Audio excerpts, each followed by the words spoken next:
In connection, industry leaders urged the new Prime Minister of Thailand to hasten the process of organizing his government to address pressing economic challenges waiting to be solved after months of political deadlock. Chatmongkol Pissamaogisol has the details.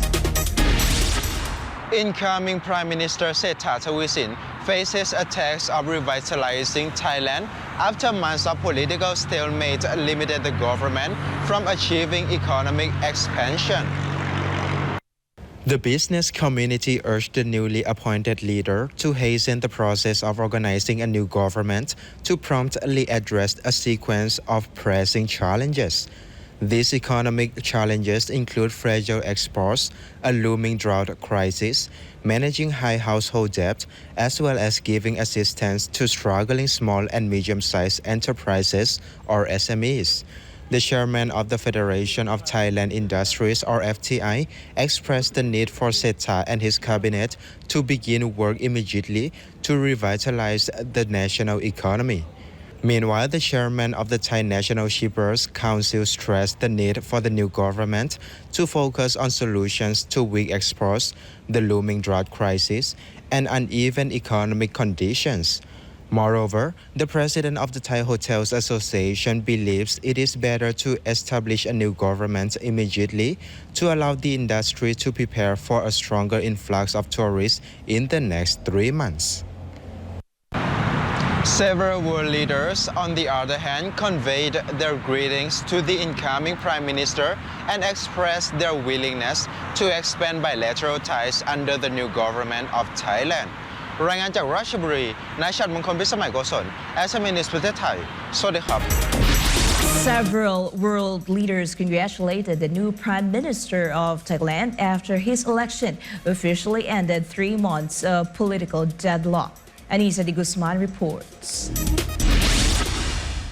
Real estate tycoon and Phua Thai party candidate Thavisin received a lot of messages from world leaders who congratulated on his election as the 30th Prime Minister of Thailand. Among the well-wishers was Indian Prime Minister Narendra Modi, who is looking forward to take the India-Thailand bilateral relations to a higher level. Meanwhile, North Korean Premier Kim Jong-un has sent a congratulatory letter, while His Highness Sheikh Mohammed bin Rashid Al Maktoum, Vice President, Prime Minister, and ruler of Dubai also relayed his greetings. Other well-wishers include Singaporean Prime Minister Lee Hsien Loong, Japanese Prime Minister Fumio Kishida, U.S. Secretary of State Antony Blinken, as well as the European Union. Thai lawmakers elected 61-year-old real estate tycoon and developer Thavisin on Tuesday, August 22, following more than 3 months of political deadlock. Shreta garnered 482 votes out of the 375 threshold required to be Prime Minister. Cambodia has also selected its new Prime Minister by appointing 45-year-old 4-star General Hun Manet, the son of outgoing Premier Hun Sen, to be its future leader. Shreta and Hun Manet vowed to work together and strengthen the bilateral relations of their respective countries during the course of their leadership. Di siya Anissa de Guzman, Rangan Chakuntep Mahanapon, SMNI News, Protect Time, Sawadika. Meanwhile, Australia expressed willingness to work more closely with the Philippines by increasing joint patrols in the South China Sea. Shina Selim reports. Australian Defence Minister Richard Marles said Canberra plans to increase bilateral activities in the South China Sea as part of security efforts. Marles made a statement on Friday as he observed military exercises with President Ferdinand Marcos Jr. More than 2,000 Australian and Philippine defense personnel are participating in joint military drills near the contested territory, which involve amphibious landing and aerosol drills. Dubbed Exercise Alon 2023, the military drills kicked off in Darwin, Australia on August 14 and ends on August 31, with some of the activities held in the Philippine waters. Exercise Alon marked first ever joint amphibious training between Australia and the Philippines.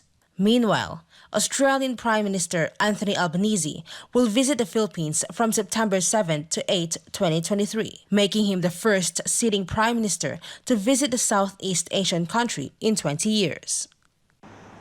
Marles said Canberra wants to elevate the relationship with the Philippines to a strategic partnership, along with plans to hold more formal talks in Australia in 2024. Reporting from New South Wales, this is Sheena Selim, SMNI News, Australia. Japan's Environment Ministry began to collect seawater samples around the Fukushima Daiichi power plant. Kent Hashimoto files this report. The Environment Ministry of Japan began to gather seawater samples around the Fukushima Daiichi power plant after releasing the radioactive water yesterday. With the collected seawater, Japan plans to examine the level of tritium. Tritium is a radioactive isotope of hydrogen that causes harmful effects to the human body. The plant operator TEPCO personally monitored the actual collections of seawater and expects the release of the results by next Friday. According to the industry minister Yasutoshi Nishimura, who inspected the utility sector, they will immediately release important details to the public for transparency after China suspends seafood imports from Japan after the release of contaminated wastewater. In addition, Nishimura also said the government of China immediately asked for the latest import restrictions in the trade ministers meeting in the group of 20 countries that was held in India last Thursday. In order to continue its monitoring, the Environment Ministry sent sea vessels this Friday morning to collect seawater samples in locations 50 kilometers away from the Fukushima power plant. On the other hand, TEPCO plans to collect seawater 3 kilometers away from the plant for 1 month. 以上、橋本健と日本から報告いたしました。SMNI News, Japan.